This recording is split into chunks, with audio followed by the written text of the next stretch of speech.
How are you? I'm good. I don't know if you saw, but this is like a quick 30-minute, 35-minute, um, like podcast style. So it's just kind of just highlighting you and what you do. And I think the purpose of this is to just give some people some inspiration, especially like the youth, like, creatives Right. and stuff and all of that stuff. No, that's Right. dope. Huh? I said that's dope. What in the world? All right, let's get started right now. So, Jay, tell everybody who you are. Just I mean, uh, Well, tell me where you from first. okay. So originally from Los Angeles, I moved to Canton, Ohio, young, like my mid-teens, and moved back and forth after college. Moved back to California. Then landed a great job in Cleveland. That's how I ended up in Cleveland. And that's basically where my photography was birthed, in Cleveland. Okay. I was kind of digging through your social media. You went to Kent? I did. I went to Kent. You studied photography or no? I did not. I studied psychology. Word. hmm Women love studying psychology. I don't know why y'all are already experts in it, but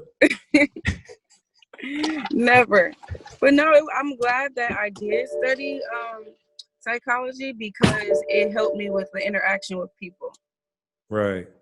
That's So I dope. guess everything that we do, even in my like corporate job or in photography, I feel like that's what got me as far as my personality and just how I adapt well to any personality. That's nice. So how did you get into photography? Well, that's a great question. So I got into photography. I went through a breakup, and my friends told me that I need to do something for my birthday. And I'm like, okay, I'll have a dinner or whatever. So everyone's asking me, what do you want for your birthday? I said, you know what? I seen this camera at Target, and my son has just started playing football. I said, I seen this camera at Target. Just give me a Target gift card. And basically, I got all these gift cards, and I went to Target and bought a camera. And I kind of just took it everywhere. And my first event, I don't know if you know Free had a women in whiskey event. At that time, it was the Anatomy. And I said, well, can I bring my camera with me to take some pictures? He's like, yeah, I mean, of course you can, whatever. So I took some pictures, the most horrible pictures ever. And I sent them to him and he posted them. And to me, they were horrible, but he tagged me in them, and then it just went from there. Like, people was asking me, oh, I didn't know you did photography. I'm having this event. I'm like, what? Like, legit, everything was on auto, because I didn't know nothing about this camera, nothing. Right. That's really how it was birthed. Like, I legit bought my camera from Target because my son started football. I love that because I preach this to my kids all the time. It's about not really being fancy, just going out there and doing something and not really being an expert, and that will come Right. later. So after a while, you started digging into going into manual lighting and all of that stuff. Where was you getting that information from? Well, after a while, so what happened is a couple of months after I got on the scene in Cleveland, I did an event for Steph Floss. And I volunteered. I was just really excited to volunteer. It was for his weekend. Did you know So him? I'm sorry to cut you off. Did you know him already? I did not. I mean, I heard of him a couple of times, but I did not know him personally, no. So he had put a post up for his weekend, like, I'm looking for photographers, whatever. And he had mentioned, like, you get in everything free, but it's not a paid. I was like, I didn't care. Like, I just want to shoot. So I had all my friends, I'm texting everybody, like, go tag me on Floss's post or whatever. And I didn't hear anything. So I knew Free knew his manager, Ashley. So Free sent her a text, and then she reached out to me. So I ended up volunteering for Floss during his weekend. So I did every event. And I gave him the pictures, whatever. He posted some. And then what happened was a couple of weeks went by, and the photographer he normally hired, if they were busy, he had hit me up like, hey, I got this event, are you free, whatever, blah, blah, blah. So that happened. And then one random day, his manager called me and asked me if I was interested in being his personal photographer. And I didn't believe it. So because of who he was and the type of events and the people I was around, I felt obligated to be more knowledgeable about my camera. So, I mean, Otto was cool, but Otto ain't gonna give you the photos you need or want or whatever. And then there's a certain expectation when you are in certain places. So I wanted my photos to reflect who I was and who I'm around, who I'm representing, whatever. And I just didn't feel like Otto was doing that. So I really just started researching, and it went from doing like shutter priority or aperture priority, and then I like eventually got my way into manual.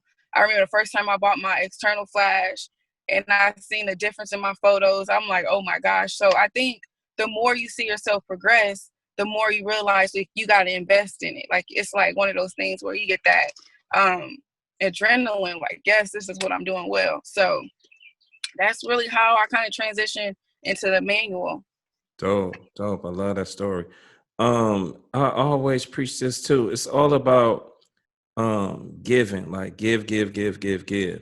So that's working for free, working your dream job because you was already loving it already. And I think one of the biggest mistakes that I see from a lot of people, they want to get paid before they show any work and don't want to volunteer for free work. Oh, yes. So one thing people don't know about me is when I first started photography and realized like, okay, like kind of it naturally came easy as far as meeting people, interacting with people, but then you put another layer on it as providing a service. So I used to, this is embarrassing, but some people like, dang, that's crazy.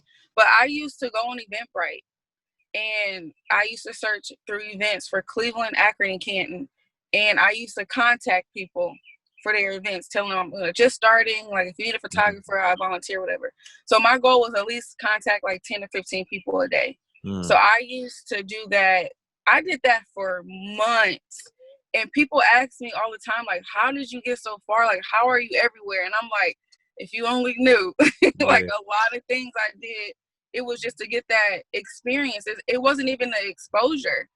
To me, that the experience kind of outweighed the exposure. Like, I wanted to get that experience. I felt like eventually the exposure would come.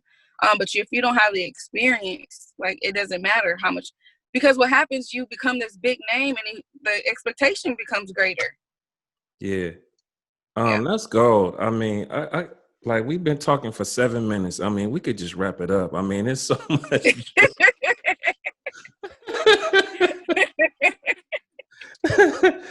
Oh my goodness, yeah. So that's dope. So talk about some of the A-listers. So you got up to this level.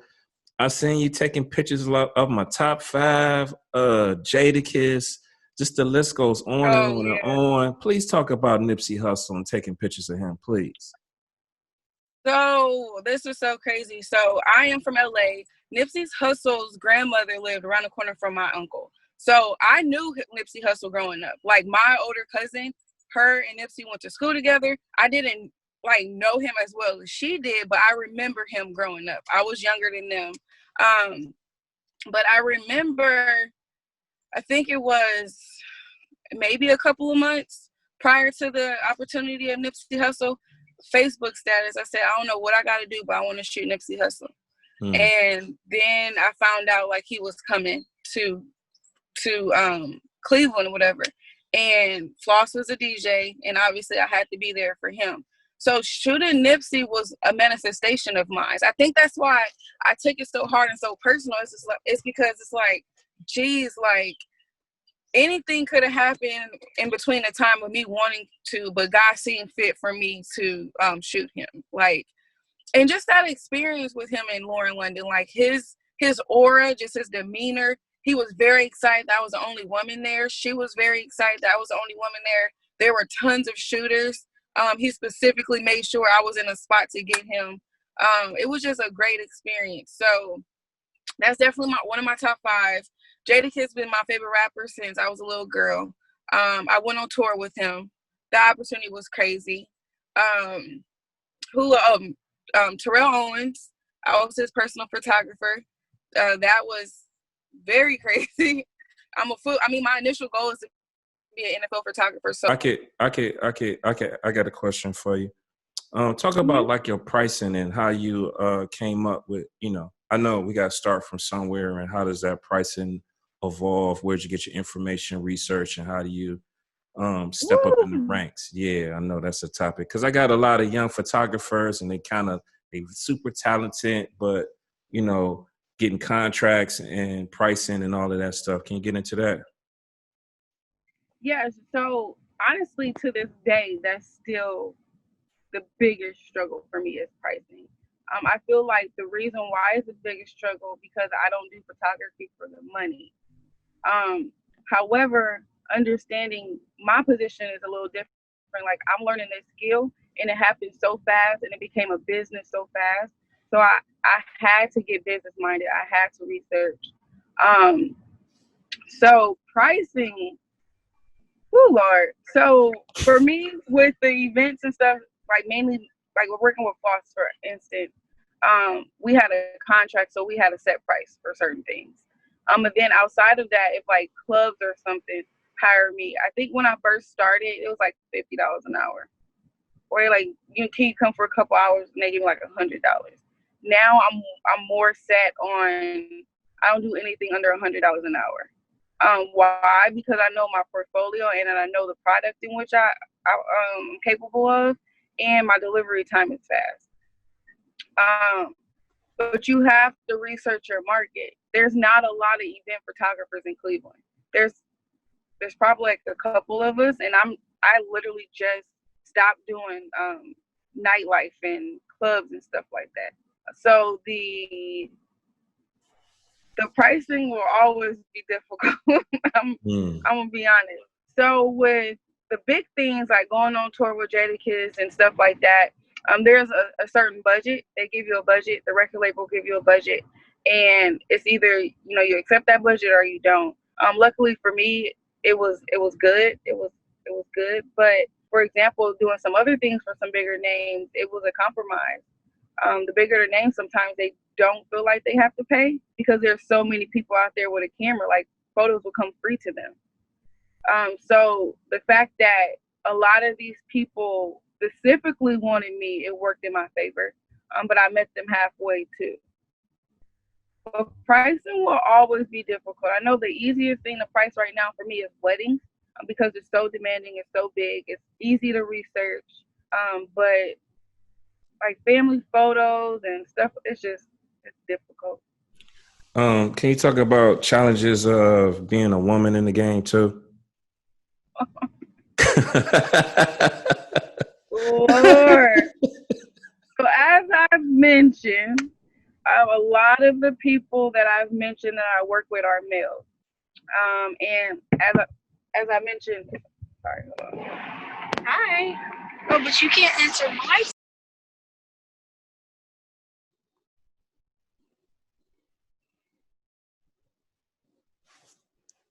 We live, ladies and gentlemen. This is the life.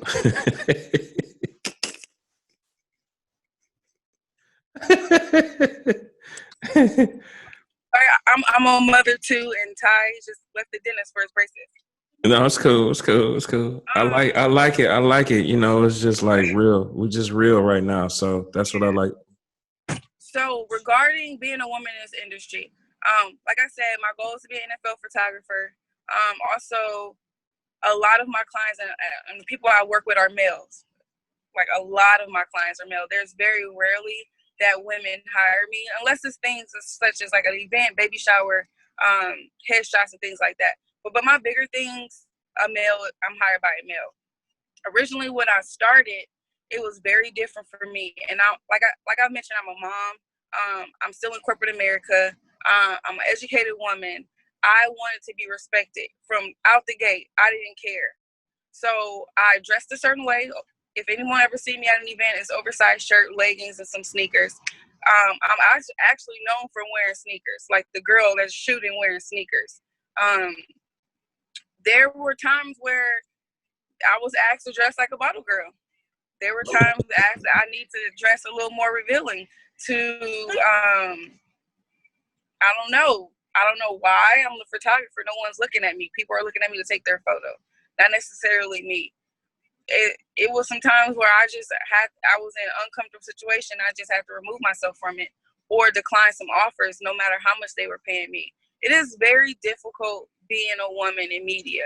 Hall of Fame, I did it two years in a row, and they will double team me. Like the video guy and the videographer and the photographer be together. They will like lock arms so I don't get my shot. There are certain things that I really had to go through because I was a woman and I was a freelancer. So it's a little difficult. Yeah. One of the great things about being I'm sorry to cut you off. That's why we doing this interview right here, is to just be a resource for other females that want to get into this creative game, to know that we got some leaders like you out there to help point them and be a resource for them and help get them around this stuff and, help them get through some of these hurdles and stuff, Yes, no, for sure. I think the best advice I can give a woman is just have respect for yourself. It's not worth it. Like the money isn't worth it. Being degraded or feeling like you're less than because you're a woman isn't worth it. Because one of my greatest gifts of being a photographer, and one of the things I believe that got me as far as I got, is the fact that I am a woman and I'm so caring and nurturing when I'm a photographer that my bigger clients gravitate to that. They know I'm not going to play and that they're going to be cared for. Not saying that's a part of my job, but that's a part of who I am. So, yeah, it can be very, very difficult being a woman in media. Like I found out a lot of times that I was getting like underpaid for doing the same thing a guy was doing. So we just got to stand our ground. We just got to demand what we want. Have you done any, do you have any mentees under you? Do you have any people that you're like mentoring and stuff in this game, and having any workshops or, anything like that? Currently, I just started. That was my goal actually for this year, to start mentoring more, because I feel like when you are a mentor, it's much more fulfilling of what you're doing. And the fact that I've only been in the game for 2.5 years, like my goal is to get that person to surpass me in a year. So I want to do that more. I want to mentor. I'm gonna paste this all together and make it flow together. Of course you are. I wasn't worried about that one bit. So where we left off, we don't really. I just got like a couple more questions. Just I wanted to talk about. Let me make sure I sound right. I wanted to talk about since COVID. I know you doing stuff on locations and stuff like that. So since COVID happened, the adjustments you had to make and all of that stuff, I know it's been kind of hectic for everybody. So it has. Can you talk about that? Yeah, so since COVID happened, when it first happened, I was fortunate enough I had to fly out to Miami for one of my players to shoot. And then literally when I came back, they shut everything down. So I didn't shoot for like 6 weeks, I think it was. And I was depressed. And I didn't realize I was depressed until I shot again. And I realized that literally that was what I was missing.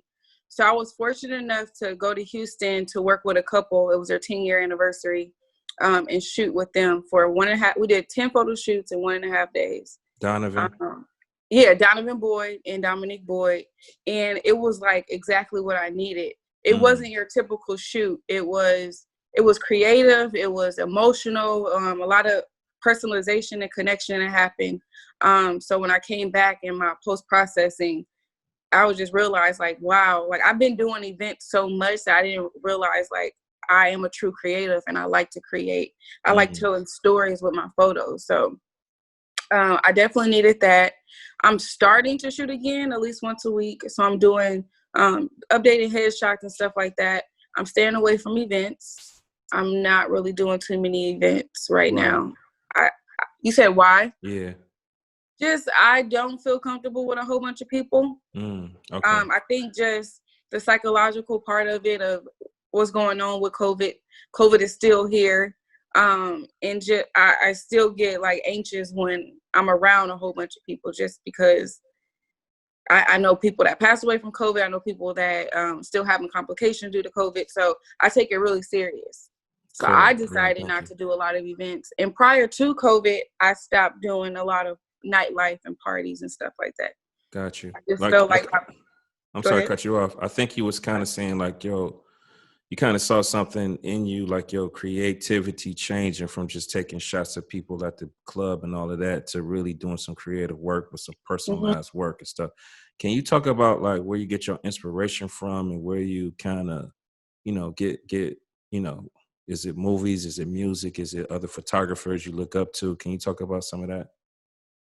It's art. I think I look at art. Most of the page I follow, if you ever go on my explore page, you will see so many different types of artists, painters, just everything. I think I get the inspiration from the person. So when a person comes to me and asks me like, hey, I want to book a shoot, it's kind of like a consultation. Like, okay, what are you looking to book? Like, what do you want to execute with these photos? Once they're finalized, what is your vision? So I feed off the person. Now, people do come to you and expect you to have that vision, expect you to have that creativity, that creator directing, which is something that is one of my areas of focus right now. And my first inspiration will always be colors. Like, I love colors. I love a classic black and white photo as well, but it's something about colors. So I would just go off of that. Like, what color are you wearing? Do you want it inside or outside? What color do you want your background? I kind of just feed off of those ideas. That's nice. That's nice. I think color theory is like one of the missing pieces to a lot of stuff because people don't know the science behind like even like rule of thirds and all of that stuff. Mm-hmm. Stuff that's like really paying attention to detail is like one of the missing. I mean, I think like being a designer and being a photographer is the same thing. Do Absolutely. you how you feel about video? You into like let's talk about like future. What's in the future for you? So what's Let's in the talk future about for video me? first. Talk about Okay, video. let's talk about video. So I'm interested in learning video. I feel like how the world is moving, um, a lot of creative content is going towards video. I feel like you can reach more people in interaction with video because they can feel it, they can see it, it's moving, it's in their mind. I feel like photos will always be classic. Of course, everyone will have stills, but there's something about a 15 clip or 10 clip video that is powerful, especially in the world of entrepreneurship and creativity. So I'm very interested in video. I do know that I'm real big on quality. So I think with me is I want the top of the line equipment. Even if I just started, it's like, okay, I want to create a masterpiece, which I need to get out of. Like, I realize it's really not about the equipment, it's about the creator. It's just learning the basics. I just Yeah, need to learn. yeah. That's it. So I was asking what's next. What's up with a show like an exhibit with all your work and Oh, all of that stuff? What's up with a book and all? Come on, what's up with all of that? listen. When I get the exhibit so much, like, people like, come on now. I know you. There's a lot of people I work with, and due to contracts and stuff like that, they don't want the photos released. However, I feel like if I went to them and informed them what I'm trying to do, they were like, let a couple like me display a couple. Prior to COVID, I was doing a girl dad. I wanted to do a girl dad exhibit. And basically, it would have been all candid photos with fathers interacting with their daughters. And I took it further. Like, it doesn't necessarily have to be just a father of daughters, fathers in general. But yeah, I am interested in an exhibit. Like, and if I do an exhibit, I want that true art feel, like all white walls, just an open space Right. where people really just look at the photo and just like think about it, and I have some photo ideas and some things that I have in the works where it's going to be very thought provoking and very it's very racial and very sexist, and it's basically my artistic feels, like the things that I've been going through as a photographer, and I just want to put it in an artistic form. So I think the exhibit is coming for sure. It's coming. Dope. Am I invited? Absolutely. All right, I ain't gonna hold you too much. I got 2 more questions. Okay. If you had to pick one lens, what would that be and why? Woo, that's a great question.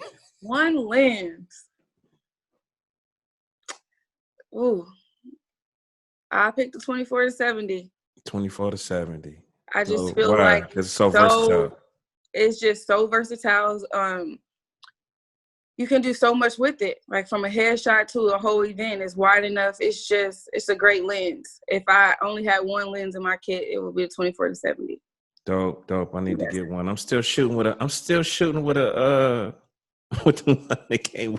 I'm still shooting with the stock lens. 18-55? Yeah, I'm still shooting with the stock. So It's fine. I know. I'm trying to step my game up. Give me some words of advice for any photographers out there. Like you said, you went to Target. Like you gave me the jewels in the beginning. So can you give me some last words of advice to young people and starting out? Yes. A photographer that when I first started, God rest his soul, told me, he said, just keep shooting. Every day you should be shooting, no matter what, just shoot. And I think it's just one of those things too with living, like every day you should just live, not just merely exist, but live. So no matter what, we always gonna have our creative mind. They can't take that from us. So why not capture it? So it's like documenting your life, documenting your journey. That's why I'm very hesitant of removing the photos when I first started. I want people to look at my page and see where I started and see where I am now. So for any advice is just do what you love. Just shoot. Basically, just shoot. So I appreciate you. How can we find you? Instagram, Twitter, my name, Jaylaunna, Jaylaunna. I'm my own brand. So yeah, I really don't post as much as I feel like I should. I really, really don't like recognition. Like I get very, very anxious. That's why I decided to be behind the camera. And I'm a person, like, I feel like it's a thin line between informing and bragging. And sometimes it can be difficult. My life, I went from under a rock to under a radar in a matter of months. So I'm still trying to transition into the person God sees fit for me to be. So I don't post as much, but I do really interact and engage with my stories and stuff. I did tell myself I am going to post a lot more of my work. I've been doing a lot of incredible things for the past couple months, so I definitely want people to see that. But yeah, just cool. DM. We know you humble. You cool. No, stop. I appreciate you. Anything else you want to talk about? I can end it like that, but anything else? Anything else you want to talk about? You need anything? What do you need any help from me on anything? Yeah, we definitely have to talk offline.